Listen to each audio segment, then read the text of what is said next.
Let me show you how to create a vertical video. From your horizontal video, go to Sequence, press Sequence Settings, change the editing mode to Custom and change the frame size to 1080 by 1920. Now you have your story format. You have two ways to make a vertical video. One by zooming in the video, but you will lose some video right and left, or you can make a blurry background like this. Let me show you both. After you have changed your sequence, go to Effects and type in Auto Reframe. Drag it on your clip and click Analyze. It will automatically reposition the video.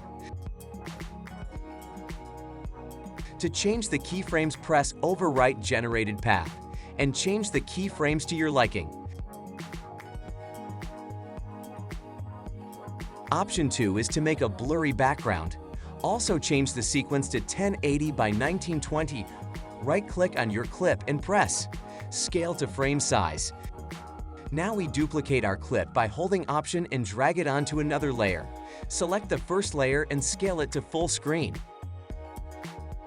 Now go to Effect and search Gaussian Blur and drag it on your clip. Set the blurriness to 20. Now you have your vertical video. Make sure when you export that you select Match Source to export it as a vertical video.